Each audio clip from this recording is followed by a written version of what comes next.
భగవద్గీత 2వ అధ్యాయం మొదటి శ్లోకం. సాంఖ్యయోగం. సంజయ ఉవాచ తం తథా కృపయావిష్టమశ్రు పూర్ణాకు లేక్షణం విషీదంతమిదం వాక్యము వాచ మధుసూదనః. భావం: ఓ రాజా, జాలితో నిండిన మనసుతో, కన్నీటితో నిండిన కలత చెందిన కళ్ళు కలిగిన, విషాదంలో మునిగి ఉన్న అర్జునుణ్ణి చూసి మధుసూదనుడు శ్రీకృష్ణుడు ఈ విధంగా పలికెను.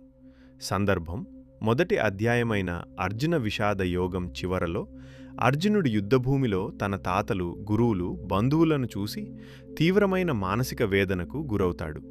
నేను నా స్వజనాన్ని చంపి రాజ్యం ఏలలేను అని భావించి తన గాంధీవాన్ని పక్కన పడేసి రథంలో దిగులుగా కూర్చుండిపోతాడు. యుద్ధభూమిలో జరుగుతున్న ఈ దృశ్యాన్ని దివ్యదృష్టి ద్వారా చూస్తున్న సంజయుడు హస్తినాపురంలో ఉన్న గ్రుడ్డిరాజైన ధృతరాష్ట్రుడికి వివరిస్తున్న సందర్భం ఇది. ఇక్కడి నుండే అసలైన గీతాబోధన ప్రారంభం కాబోతోంది. రేపు మరో గీత శ్లోకంతో మళ్ళీ కలుద్దాం. Subscribe for more Gita for life.